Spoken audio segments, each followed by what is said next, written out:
The next exception that we have is cases of statutory exception or necessity, and the word exception is already mentioned out there.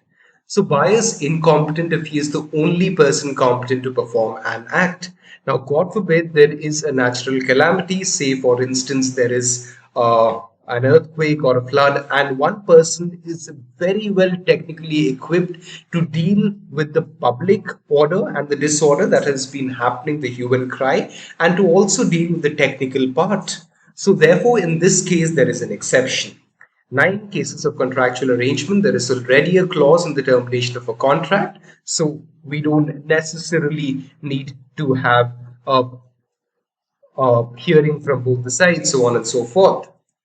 Then, in case of government policy decision, now unless capricious, arbitrary, illegal, uninformed, and contrary to law, it cannot be challenged. Now, if it's a government policy decision, where it's a policy decision, generally it is not challenged. Next. Now, what are the tests to determine the exercise of quasi-judicial powers? Now, quasi-judicial bodies, first off, they are non-judicial entity empowered to interpret the laws. But please note, they are empowered to interpret specific laws, not all laws. Every quasi-judicial body is there for a particular kind of law, obliged to judge facts impartially and give solutions to back official action. Second. Third, provide remedies to situations and impose legal penalties. Fourth, functions lie in the borderline between executive and judicial spheres. Fifth, correct understanding are of practical interest and sign. Next, judicial might not mean an act of a judge or legal committee meeting for the discovery of a matter of law. Please note. Next, judicial act is done generally by a competent authority for consideration of facts and situation and impose liability or affect the rights of others. Let's see a case law. Royal Aquarium and Summer and Winter Garden Society Limited versus Parkinson. Out here, judicial means the discharge of duties by judges in a court of law, and an administrative duties to be performed in court, which is important to determine what is fair and what is just.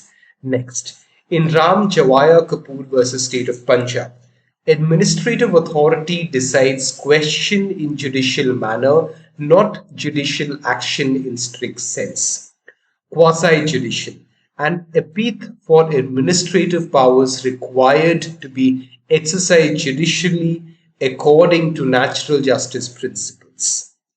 Now, the second point, when the test to determine exercise of quasi-judicial bodies, administrative and quasi-judicial actions. Administrative, an act upon policy and expediency, dictate what is politic and expedient, not concerned with pre-existing rights and liabilities, create the rights and liabilities they enforce, and they must be fair. Also, quasi-judicial bodies in terms of administrative discretion, judicial in terms of produce and an objective, they must be empowered by statute to decide a litigation between parties.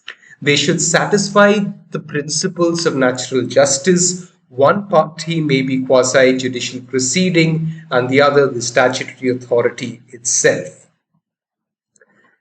The case law here is the Engineering Mazdoor Sabha versus Hind Cycles Limited. A quasi-judicial body or act suggests two or more parties and an outside authority to decide the decision. Presence of two rival parties must to hold the statutory authority as quasi-judicial body, and no two rival parties judicial procedure required to be followed in quasi-judicial acts.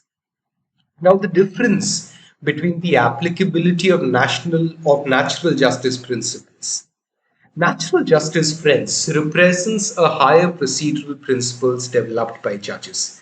It's not something that's written down in a statute.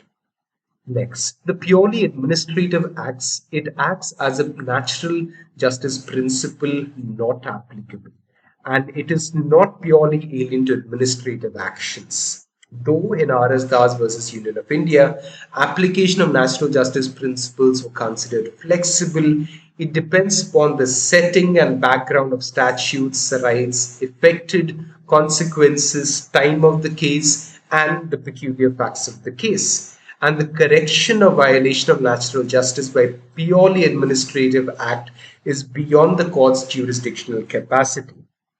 Regina versus Dublin Corporation. And the test is the duty to act judicially if statute requires administrative authority to act judicially, action of authority quasi judicial. So the precondition for exercise of jurisdictional capacity is in the province of Bombay versus Kusaldas S. Advani and others. Quasi-judicial obligation is deduced from nature of function, though the statute is silent, and every act effecting rights of parties mandating conformity to natural justice principles is judicial. Every judicial act thus requires fulfilling to natural justice principles, duty to act judicially inferred from cumulative effect of nature of rights affected, manner of disposal, other requirements in statute. And ultimately, it does follow and work like a court. It does carry out the function of a court to uphold fairness, justice, equity, and good conscience. And second, the distinctive quality is minimum legal standards of administrative requirements. Thus, we come to the end on the lecture of growth of tribunals and why is it so important. You can go through the lecture once again, make the pointers. There are a couple of question and answers during the session that I've carried it out. Please feel free to refer. All the best.